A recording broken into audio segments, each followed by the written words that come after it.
Lena Whitmore here. The night I walked away from my marriage did not involve screaming tears or slammed doors. It happened quietly in a restaurant that once symbolized everything I believed love was supposed to be. Ryan Whitmore, my husband of 8 years, sat across from me at a small corner table. This was the same place where he had proposed, the same table where he once promised we would grow old together. Now it was where we had agreed to say goodbye. He arrived late, no apology, no explanation. His attention never left his phone. I did not need to ask who he was texting. I already knew. Madison Cole, his secretary. The woman who had slowly replaced me while I was still legally his wife. I ordered his favorite meal out of habit, not love. He barely noticed. He cut into the steak, chewed without interest, smiled at his screen, and treated me like a task he had already completed. I told him I was leaving the city. I told him I was moving to a small coastal town in Oregon to start over. He finally looked up, surprised for a brief second, then shrugged. "Whatever you want," he said. "Madison and I are planning our wedding. She knows how to make me happy." That was the moment something inside me went silent. I was not angry, I was not heartbroken. I was simply finished. This dinner was not about closure. It was about release. About cutting the last invisible thread tying me to a man who had already erased me from his future. When we stood up, he paid the bill and walked out without looking back. No goodbye. No gratitude. No regret.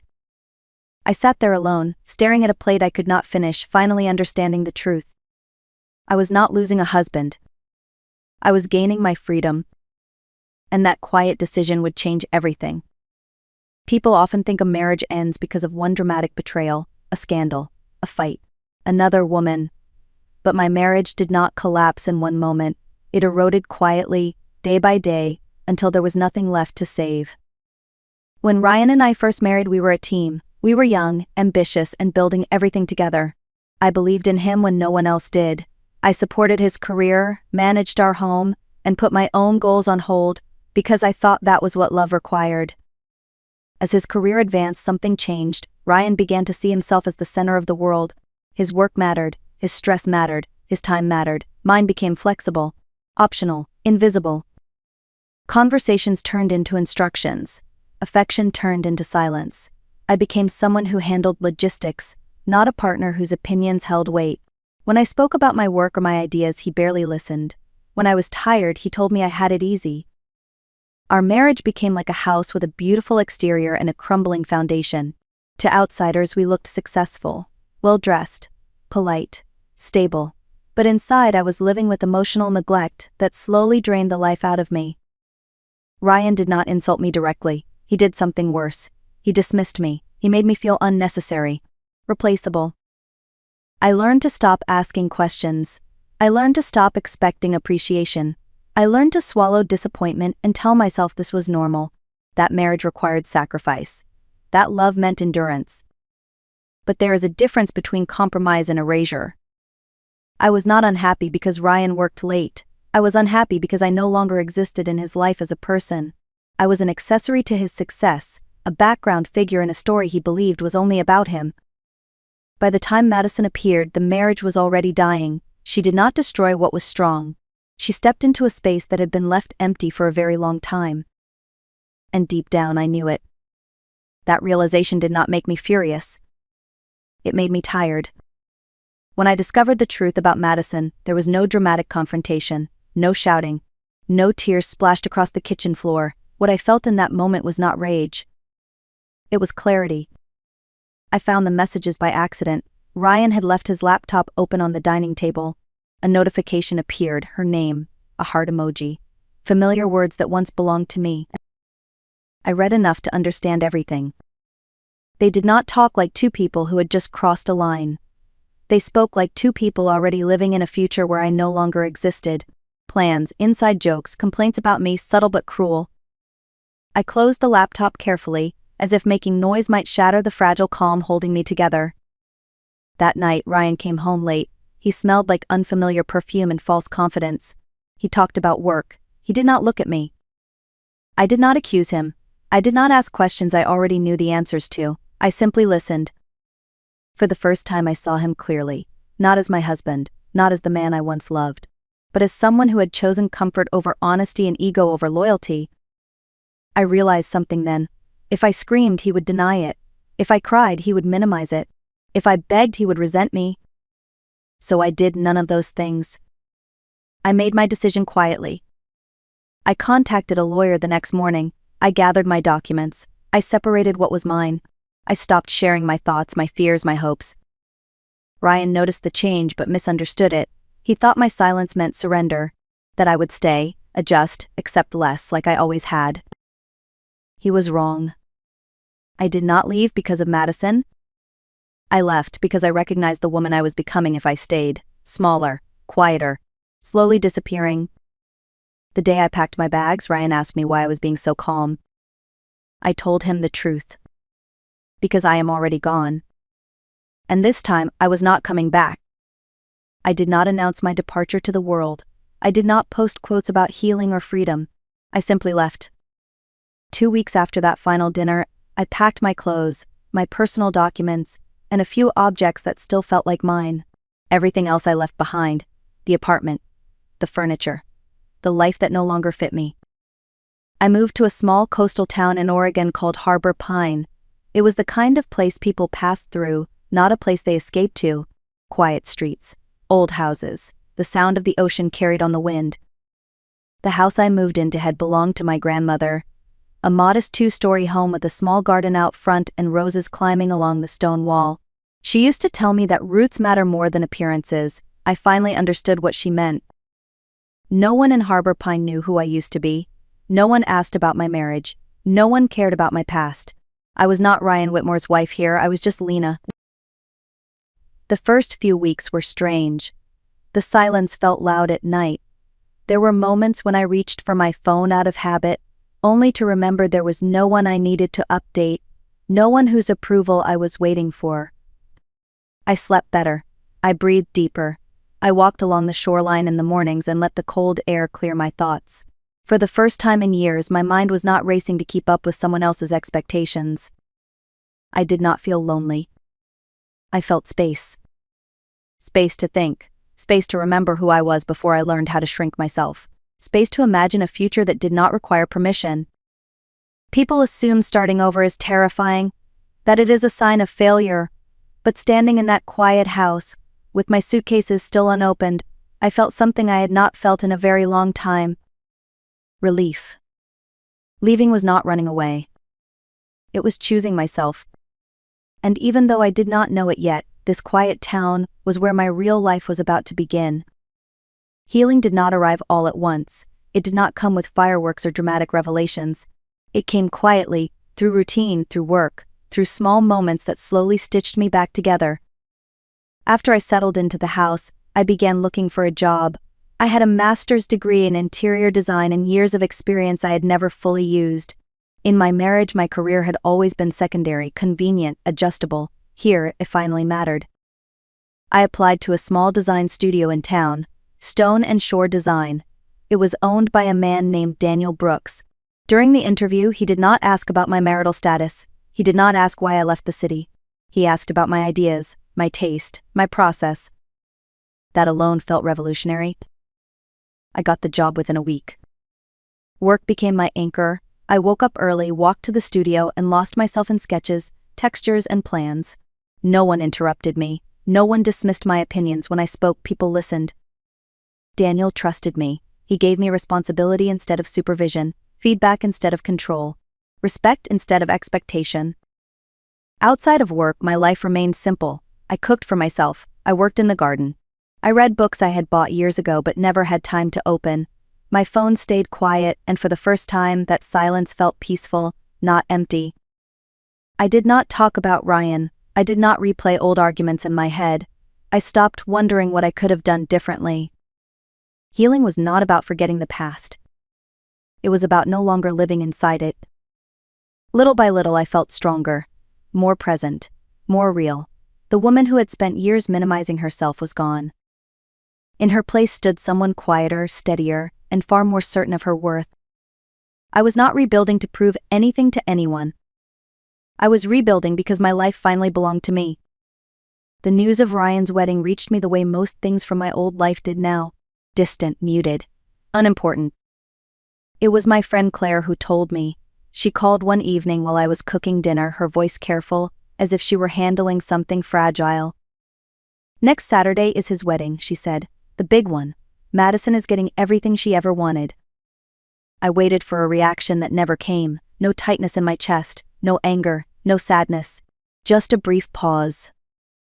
I thanked her for telling me and went back to stirring the soup.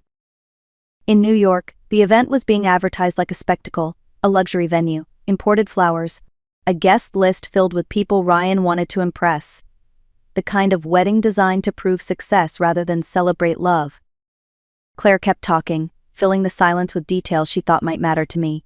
How expensive the dress was, how Madison was showing off, how Ryan looked proud, triumphant, as if he had won something. I listened politely, then stopped her. "Claire," I said, "I really am fine." And I was. That same day I spent the morning walking along the coast. The wind was cold. The sky was clear. I stopped for coffee at a small cafe where the barista already knew my name. In the afternoon I worked in the garden, dirt under my nails, sunlight on my face. While they were rehearsing entrances and speeches, I was choosing herbs for dinner. That was when it truly hit me. Indifference is not numbness, it is freedom. I did not need to see photos, I did not need updates. Their celebration belonged to them. My life belonged to me. That night, I invited a few co-workers over for a simple meal. We talked about work, about travel, about nothing important at all. Laughter filled the house my grandmother had left me. Somewhere across the country, Ryan was preparing for the biggest day of his life. And I was already living mine. For the first time, I understood something clearly. When you stop caring, you stop being controlled. And that was a victory no wedding could ever match. I thought the story would end there. A wedding I did not attend, a life I had already outgrown. But sometimes the past makes one final appearance, not to pull you back, but to reveal what was always hidden. The morning after the wedding, Claire called me again. This time she did not bother softening her voice. "Lena, are you sitting down?" I smiled to myself and took a sip of coffee. I was standing in my kitchen, sunlight spilling across the counter. "I am standing," I said calmly. "What happened now?"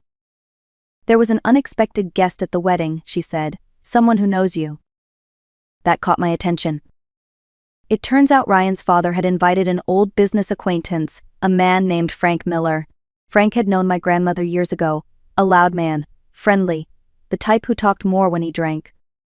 Claire said that near the end of the reception, Frank had been sitting at a table with a few guests, wine glass in hand, telling stories in a voice loud enough for half the room to hear.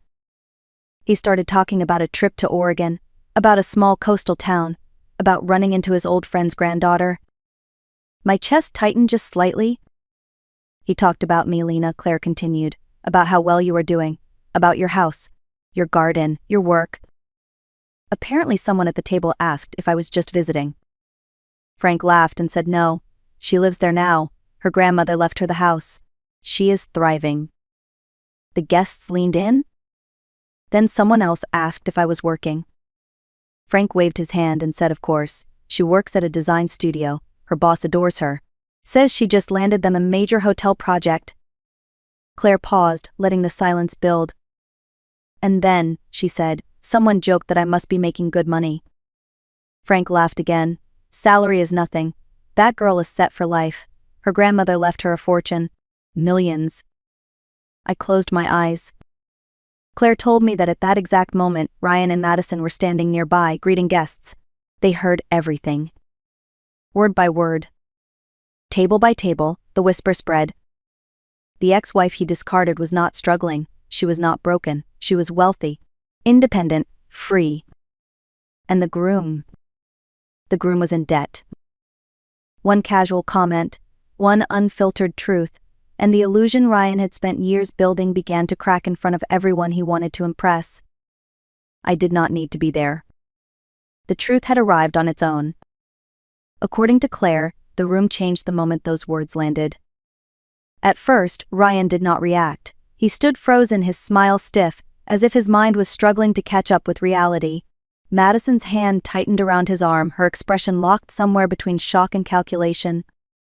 People nearby began whispering, quiet at first, then louder, heads turned, eyes lingered.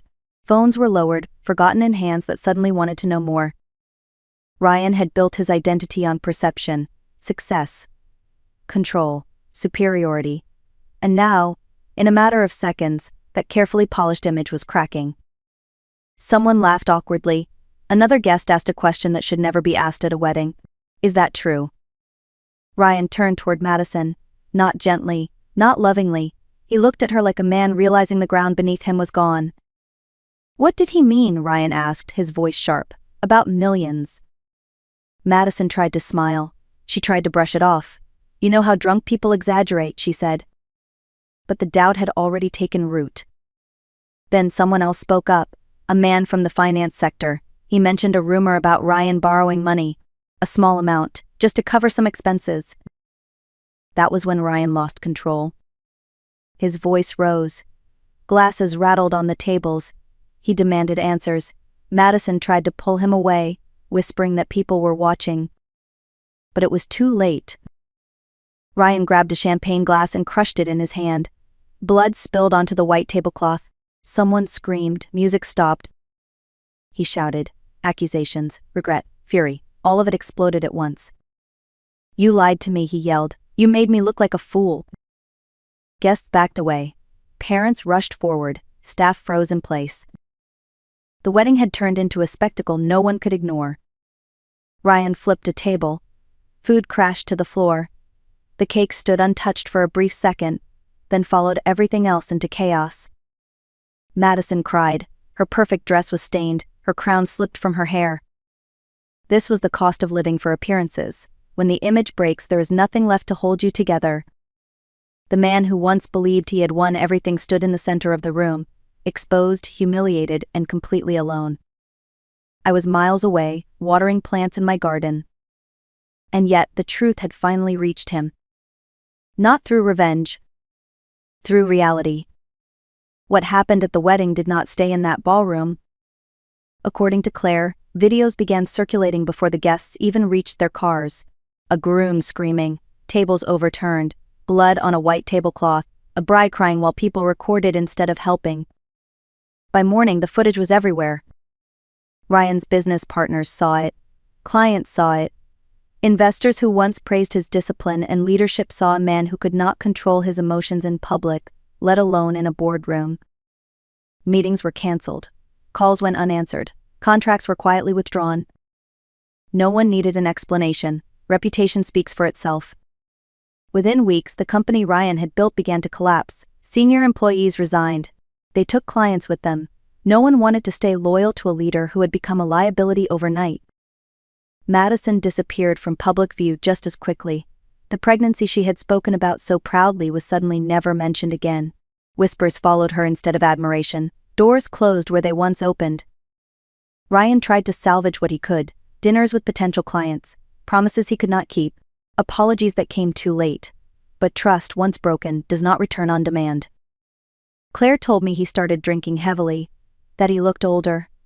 Thinner. Like someone constantly bracing for bad news. I listened without satisfaction. I did not feel victorious. I did not feel pleased. I felt detached. This was not punishment delivered by my hand. It was the natural outcome of choices made in arrogance and secrecy. A life built on illusion eventually collapses under its own weight. People like to call this karma, as if it is something mystical or cruel. But it is not. It is simply cause and effect. And while Ryan was busy losing everything he thought defined him, I was gaining something far more valuable. Peace. While Ryan's world was shrinking, mine was quietly expanding. I stopped receiving updates about him, not because people stopped talking, but because I stopped asking. His story no longer had a place in my days. I had work to do, a life to build, a version of myself to honor. At the studio, I was trusted with larger projects. My ideas were not questioned, only refined. When I presented designs, people leaned in instead of looking past me. For the first time in my adult life, my value was measured by my ability, not my availability. One afternoon, Daniel called me into his office.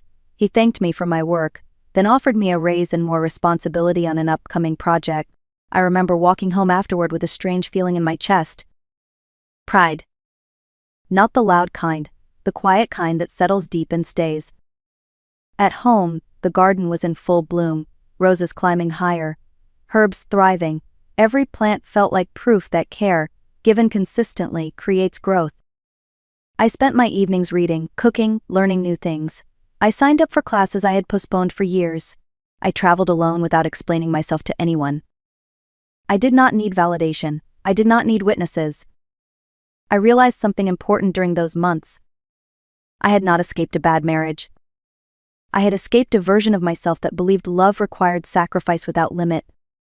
Freedom did not arrive as revenge, it arrived as ownership of my time, my energy, my future. Ryan once told me I would struggle without him. Standing in my kitchen, surrounded by a life I built with my own hands, I finally understood how wrong he had been. I did not win. I was freed. And that freedom was worth everything I left behind. For a long time I thought strength meant enduring, staying, proving my loyalty by surviving discomfort in silence. I was wrong. Real strength was knowing when to leave without destroying myself in the process. I did not expose Ryan. I did not confront Madison. I did not plan revenge or wait for karma to arrive. I simply chose a different life, and in doing so I removed myself from the damage they were creating. What happened to them was not my victory, it was their consequence. My victory was waking up without anxiety, working without being diminished, loving myself without needing permission. I learned that walking away does not mean you lost, sometimes it means you finally chose yourself. If you are listening to this and you feel invisible in your own life, hear this clearly. You are not weak for being tired. You are not broken for wanting peace. And you do not need to stay where you are no longer valued. Sometimes the most powerful response is silence. Sometimes the greatest revenge is a life well lived. If this story resonated with you, take a moment to like this video, share it with someone who may need courage today, and leave a comment below. Are you still holding on? Or are you ready to walk away and begin again? Your story matters too.